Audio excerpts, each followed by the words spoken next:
Universidad Panamericana.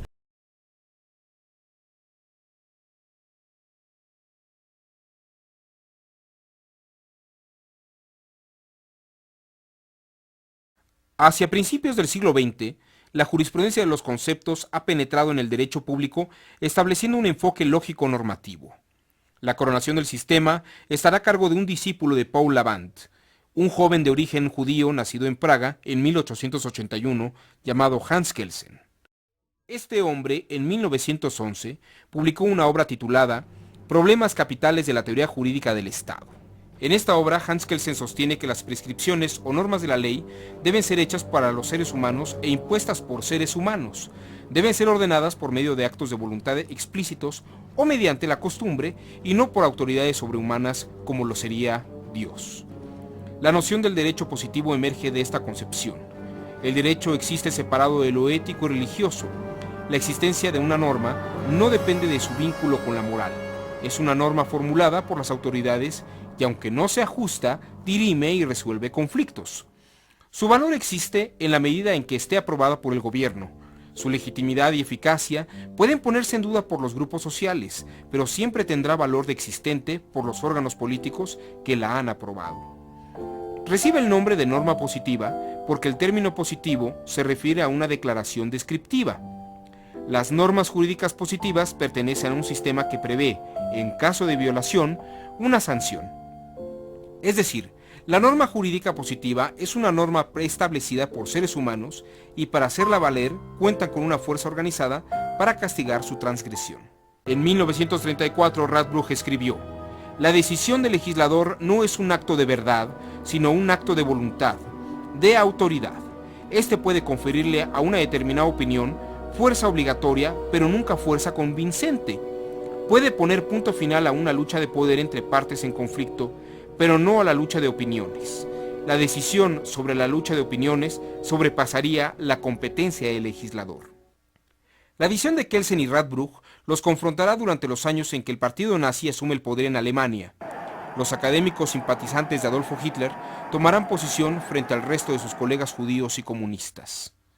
En abril de 1933, Heidegger envió una carta a Carl Schmitt con el ruego de unirse al movimiento de Adolfo Hitler. La respuesta fue contundente. Carl Schmitt y Heidegger ingresaron el 1 de mayo de 1933 al Partido Nacional Socialista de los Trabajadores Alemanes. A partir de entonces, la relación entre ambos profesores fue estrecha. Entre ambos surgió un pacto para cooperar en la reconstrucción de la Facultad de Derecho de acuerdo al desarrollo científico y educativo del Reich.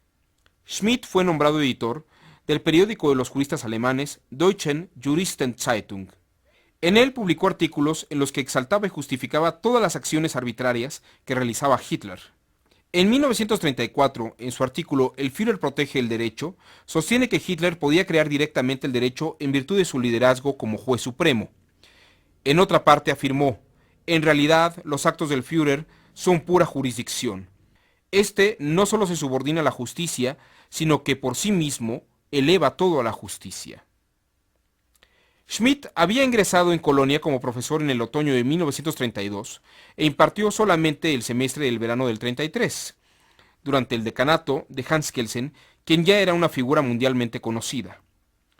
A pesar de la aparente simpatía del cuerpo docente, Kelsen fue la primera víctima de Schmitt y de la política racista del nacionalsocialismo en la Facultad de Derecho de Colonia. El 13 de abril de 1933, perdió su autorización para enseñar y fue destituido a petición del propio Schmitt. La misma política se le aplicó a aquellos académicos que simpatizaran con la izquierda o fueran judíos.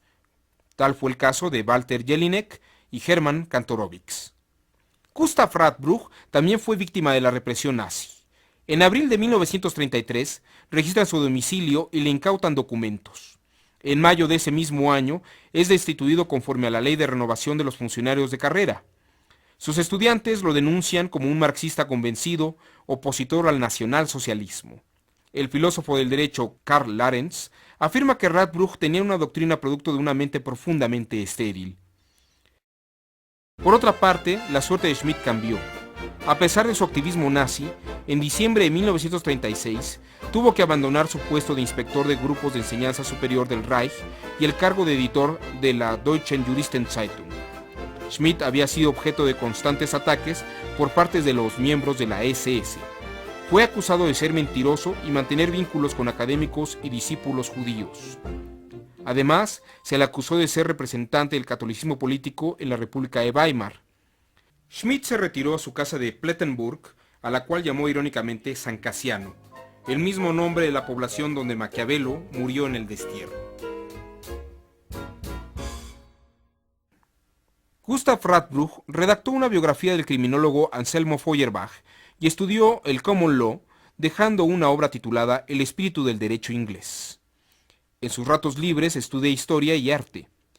Y hasta abril de 1945, año en que arribaron las tropas norteamericanas, Radbruch recuperó su plaza de catedrático. En esa época escribe 5 minutos de filosofía del derecho y otra obra titulada Arbitrariedad legal y el derecho supralegal. En estas obras, Radbruch habla sobre condiciones y lineamientos por encima de la legalidad. Afirma que la ley tiene fuerza para imponerse, pero debe estar subordinada a la justicia.